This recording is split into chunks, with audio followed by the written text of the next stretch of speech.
Algunos de estos, aproximadamente el 4 al 13%, además van a presentar mixedema pretibial y un 20% también va a tener asociada la acropaquia.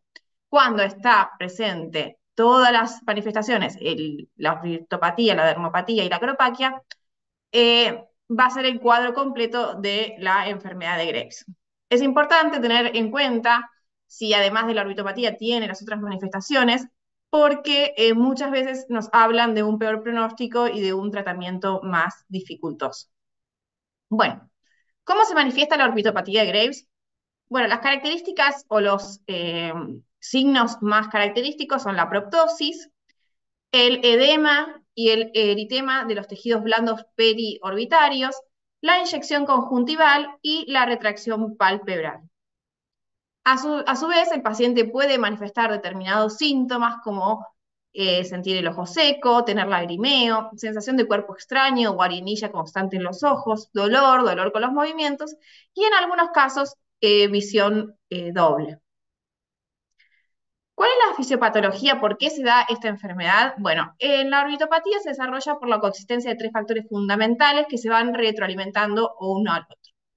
Tenemos un factor inmunológico, uno celular y un mecánico.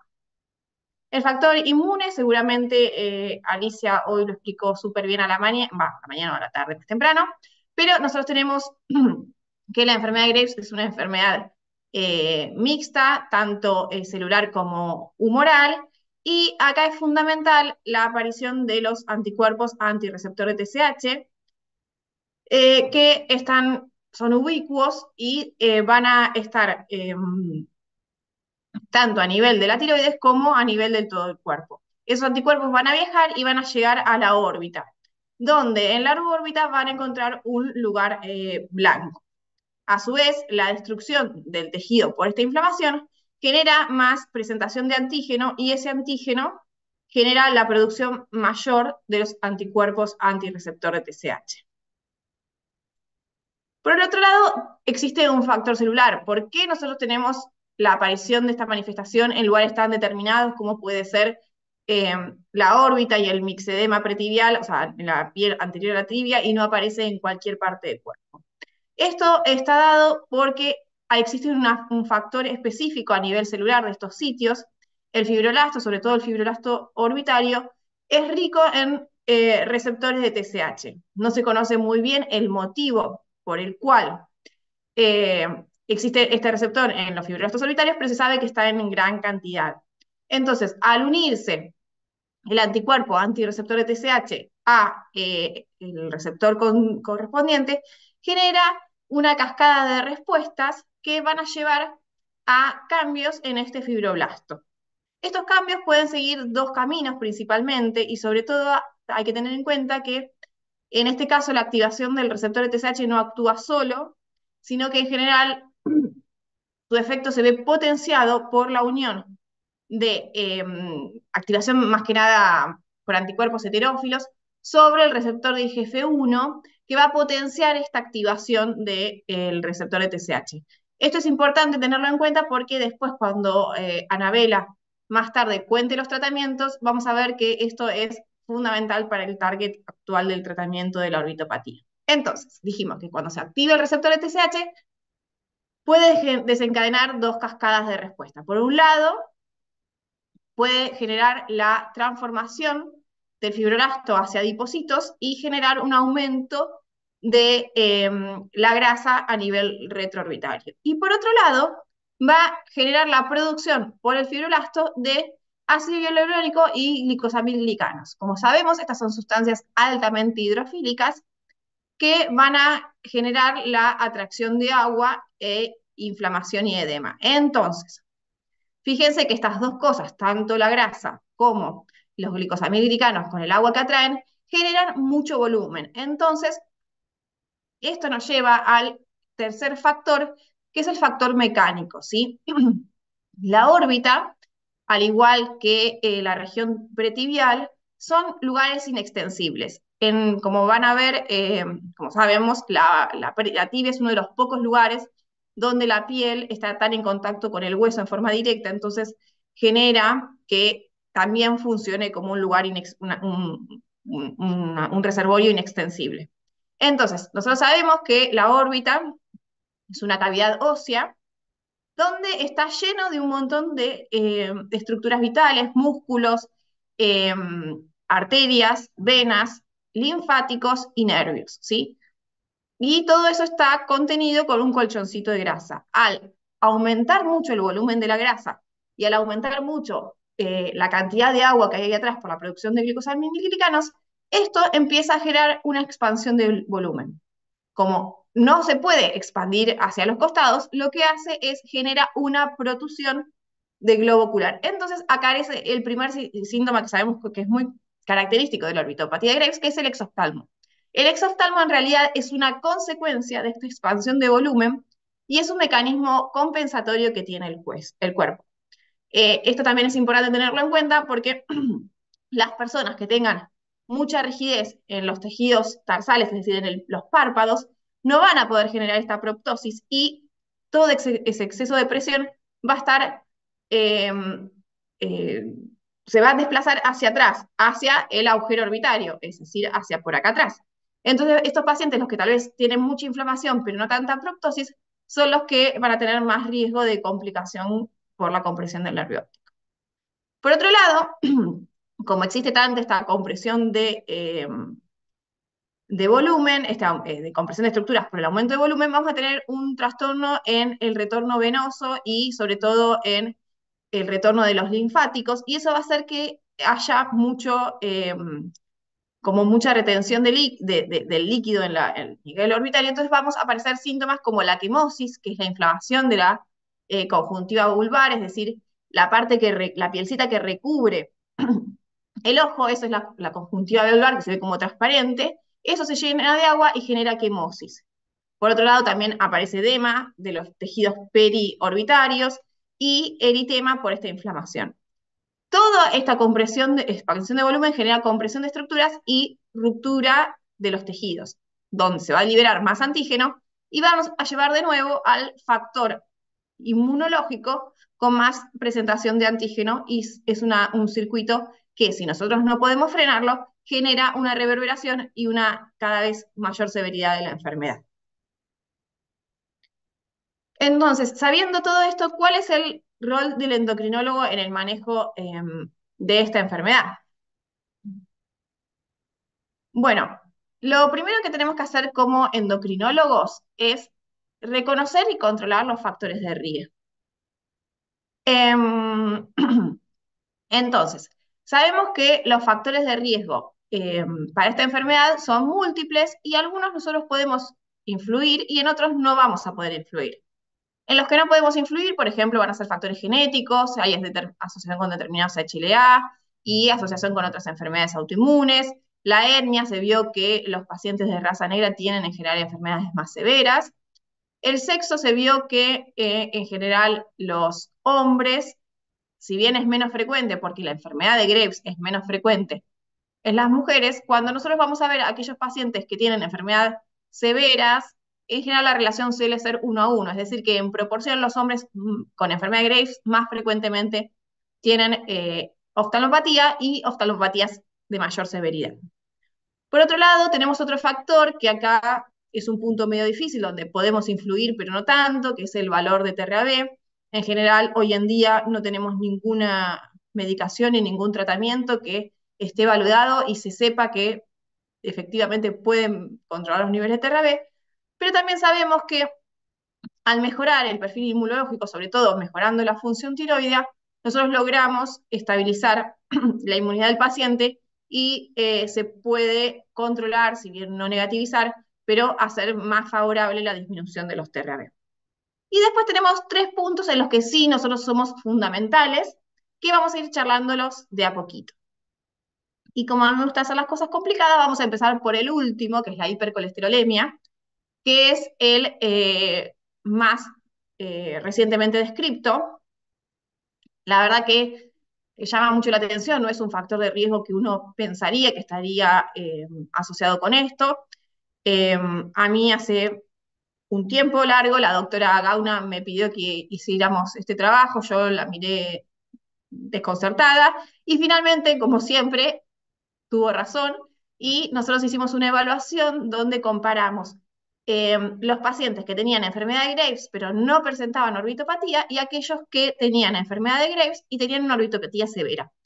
Y encontramos que en esta población habíamos excluido a aquellos pacientes que se encontraban en tratamiento con estatinas, porque si no el valor de colesterol no iba a ser fidedigno.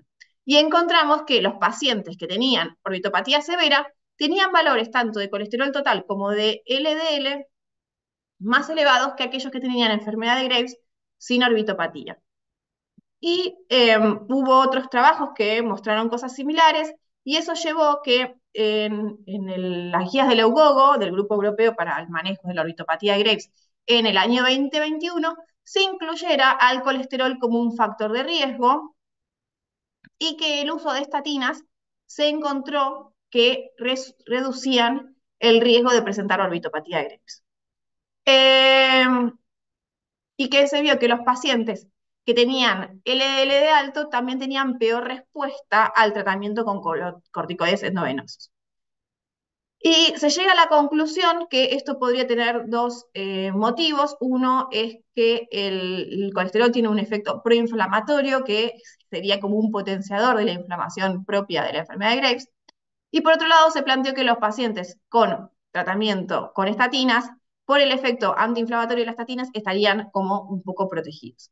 Aún estamos en este tópico está en desarrollo, pero es una línea que cada vez está empezando a tener más fuerza y sería interesante ver cómo evolucionan para ver si tal vez las estatinas podrían ser un adyuvante, no obviamente el tratamiento fundamental, pero un adyuvante en el tratamiento de la orbitopatía.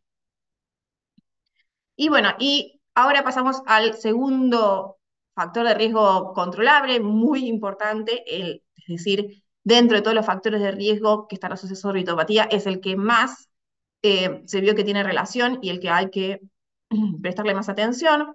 Nosotros hicimos una experiencia en el año 2012 y 2013, donde evaluamos 101 pacientes con enfermedad de Graves, y vimos que en los pacientes que eran tabaquistas, la frecuencia de orbitopatía de Graves era del 65%. Hay que tener en cuenta que nosotros tenemos un porcentaje un poco más alto que el de la población, que la de otros hospitales o de la población general, porque nuestro centro es un centro de derivación.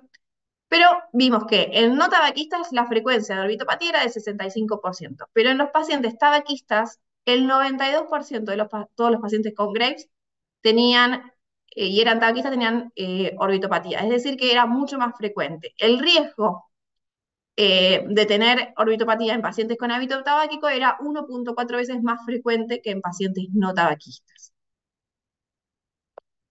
Y por otro lado, hicimos este análisis donde fuimos a ver en aquel momento la prevalencia de tabaquismo en la población general era del 23%, en la ciudad de Buenos Aires hoy en día es un poquito más baja, pero en aquel momento era del 23%, y en aquellos pacientes que tenían una enfermedad de Graves de novo, encontramos que la prevalencia en nuestra población era del 27%, es decir, casi igual que la población general. Ahora, cuando íbamos a ver a aquellos pacientes que iban a recibir yodo, el 48% era tabaquista.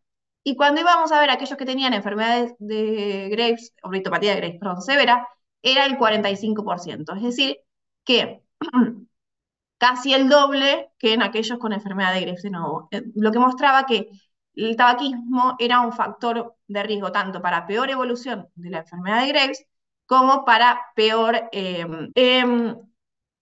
Es importante entonces con esto preguntar sobre el hábito tabáquico en la primera consulta y en las subsiguientes. Y más que nada, no solo preguntar y quedarnos ahí, sino dar consejo antitabáquico. Es fundamental que nosotros le digamos a nuestros pacientes que tienen que dejar de fumar y que el tabaquismo le está haciendo peor a sus ojos, tanto el tabaquismo propio como el tabaquismo pasivo. Y esto surge de un trabajo, la importancia de esto, donde evaluaron pacientes que tenían, que eran tabaquistas en el momento en que tenían la orbitopatía y aquellos que habían sido fumadores y habían dejado de fumar.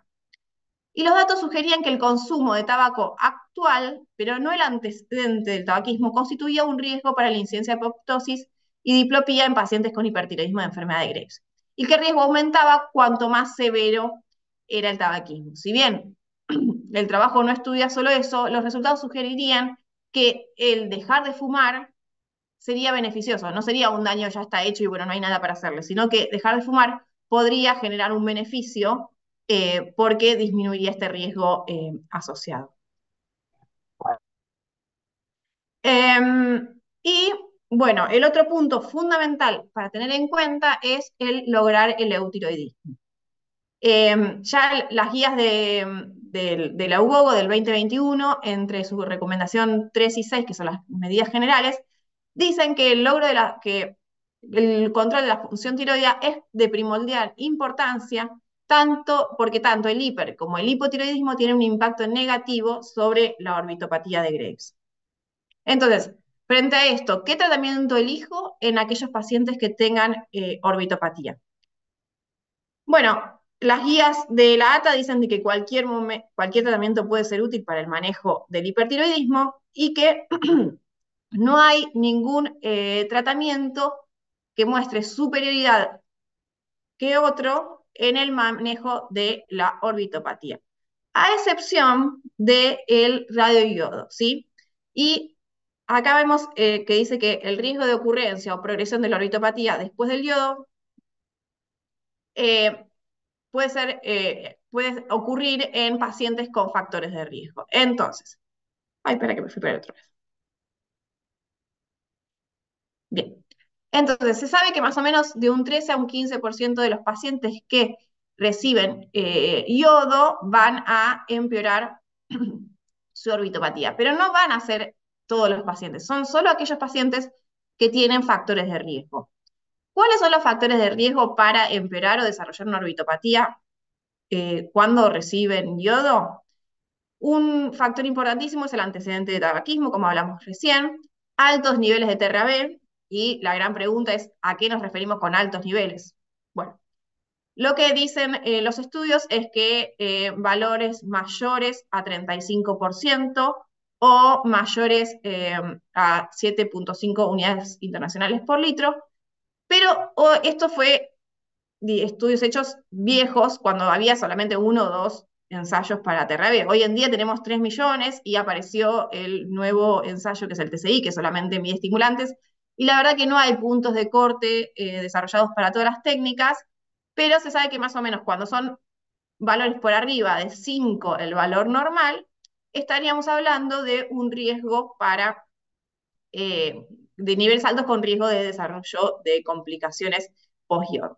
También se habla de valores altos de T3 pretratamiento, como serían 235 nanogramos por decilitro o 5 milimol por litro. Que el paciente tenga hipotiroidismo prolongado luego de la dosis de yodo, en los pacientes añosos cuando tienen más de 60 años, pacientes de sexo masculino, y bueno, y existen ciertos factores genéticos que no vamos a poder controlar. Pero se cree que pacientes con muchas enfermedades autoinmunes asociadas también tienen mayor riesgo.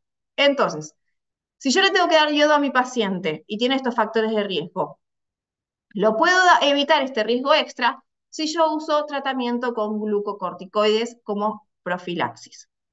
Y evito el hipotiroidismo posterior. Nosotros para la profilaxis en general está descrito 3 meses, se refieren que 1 a 2 meses post dosis se puede, de 1 o 2 meses posterior a la dosis también serían efectivos. La realidad es que nosotros en nuestra práctica clínica usamos tiempos y dosis muy, muy bajitas. En general se dice que tiene que usarse una dosis de profilaxis de 0,5 miligramos por kilo de predni. Nosotros usamos entre 0,3 y 0,5 y usamos tiempos más cortitos. En general empiezan 24 horas después de la dosis de yodo y le damos tratamiento por 10 días. A los 10 días hacemos un control clínico, tanto de la evaluación de cómo está post-dosis de yodo en relación al bocio y a los síntomas del hipertiroidismo, y una evaluación oftalmológica, vemos si no tuvieron edema, mayor molestias oculares, rubicundez, y si ya a los 10 días no tuvieron ningún cambio, lo suspendemos, y venimos teniendo esta práctica hace aproximadamente 12 años y nunca tuvimos ninguna complicación usando estas dosis bajitas. Sí tenemos pacientes que tal vez nos los darían por orbitopatía, que tenían factores de riesgo y recibieron dosis sin profilaxis y se complicaron, pero nosotros usando aún estas dosis tan chiquitas, nunca tuvimos ningún desarrollo de orbitopatía postdosis de yodo cuando recibieron profilaxis. Entonces, ¿a qué pacientes les vamos a indicar tratamiento? Bueno, clásicamente se decía que los pacientes con Perdón, Laura, orbitopatía... tenés un minuto más, por favor. ¿Me Uy, escuchás? claro. Uy, Sí, tanto, ¿eh? tenemos Bueno, 17:40. bueno, entonces voy a quedar incompleta. Bueno, entonces, ¿quiénes van a tener indicado la profilaxis? Aquellos que tengan una enfermedad eh, leve activa, se sugiere principalmente darle antitiroides, pero si requieren dosis de yodo, eh, se puede dar con profilaxis si tienen factores de riesgo. Los que tengan una enfermedad moderada severa inactiva, se puede dar corticoides si tienen factores de riesgo. Y aquellos que tengan enfermedad moderada severa activa, se desaconseja el uso del yodo y se indicaría en primera línea siempre hacer tratamiento con drogas antitiroides, eh, aún con profilaxis. Estas son las nuevas indicaciones de la EUGOVO, ¿sí? Y en pacientes que tengan riesgo para la visión, siempre es importante dar drogas antitiroides. Bueno, participar en el diagnóstico e identificar los casos que requieran derivación más urgente. Esto quiero que quede súper claro, tal vez el resto vamos más rápido porque es importante para lo que va a hablar Anabela después, es cuando yo hablo de orbitopatía hablo de dos cosas. Por un lado hablo de la severidad de la enfermedad y por otro lado hablo de la actividad. Cuando yo hablo de severidad es cuántos síntomas o signos tiene mi paciente, ¿sí? Que puede ser una determinada, una proptosis, cuánta proptosis tiene, cuánto edema, cuánto eritema. Y por otro lado, hablo de la actividad, que es, en general, la enfermedad ocurre con picos, igual que la enfermedad de Graves, tienen un pico activo que dura entre 6 meses y un año y medio, en algunos casos puede durar más, y que luego sola la enfermedad se inactiva y deja de esta inflamación constante aumentando la severidad y llega a una fase de quiescencia y mejora un poco, pero nunca llega a los valores basales. Esto es importante tenerlo en cuenta porque cuando la enfermedad está en fase activa, yo tengo, cuanto antes actúe, voy a lograr que la severidad llegue a un pico más bajo y los tratamientos que voy a tener que hacer para rehabilitarlos van a ser menores. En cambio, si yo dejo pasar la fase de actividad y llegan a casos muy severos, cuando yo los trate van a tener muchas secuelas y el tratamiento de reconstrucción va a ser más difícil. En la fase activa yo puedo dar antiinflamatorios para frenar la actividad, pero en la fase inactiva los antiinflamatorios ya no van a tener efecto y solamente voy a poder realizar tratamiento quirúrgico. Hoy en día la mayoría de los protocolos de investigación con nuevas drogas están tendiendo a buscar si estas también tienen efecto por otros mecanismos en las fases inactivas, que es la parte más difícil del tratamiento. Entonces, cuando yo clasifico una orbitopatía, la voy a clasificar según su severidad, en leve, moderada, severa o con riesgo para la visión, según la cantidad de proptosis que tenga, cuánto compromiso de tejidos blandos tenga, cuánto sea la severidad del exoftalmo, si tiene diplopía, eh, y según cuán severa esto sea, voy a decir que es leve o que es moderada severa. Y por otro lado me va a fijar si tiene signos de que está inflamado hoy, ¿sí? Si tiene dolor a los movimientos, si tiene inyección conjuntival, si tiene eritema de los párpados, si tiene edema esto edema de la conjuntiva es lo que yo les decía, la quemosis, si tiene inflamación de la carúncula, si tiene dolor en los movimientos y si tiene edema palpebral. Si tiene 3 o más de estos, voy a decir que es activa, entonces voy a clasificarla en leve activa o moderada severa activa. Y si tiene menos de 3 de estos, voy a decir que es inactiva, ya sea leve o ya sea moderada severa. Y que la amenaza de la visión van a ser aquellos pacientes que tengan por la compresión del nervio óptico, que va a alterar la visión y la visión de los colores, si tiene alguna lesión corneal severa que le impida la visión, o si tiene subluxación ocular, es decir, cuando los párpados cierran por detrás del, del globo ocular. Esto es un signo de emergencia y tienen que hacer tratamiento ya. En estos casos, por más de que no tenga signos inflamatorios, son urgencias y en general se tratan con combinación de glucocorticoides y muchas veces también cirugía. Em, bueno, entonces es importante que el paciente, nosotros lo evaluemos en las consultas, que le hagamos las preguntas de los síntomas, no solo de la función tiroidea, sino también de la orbitopatía, y que identifiquemos cuál es la urgencia que tengamos en la derivación.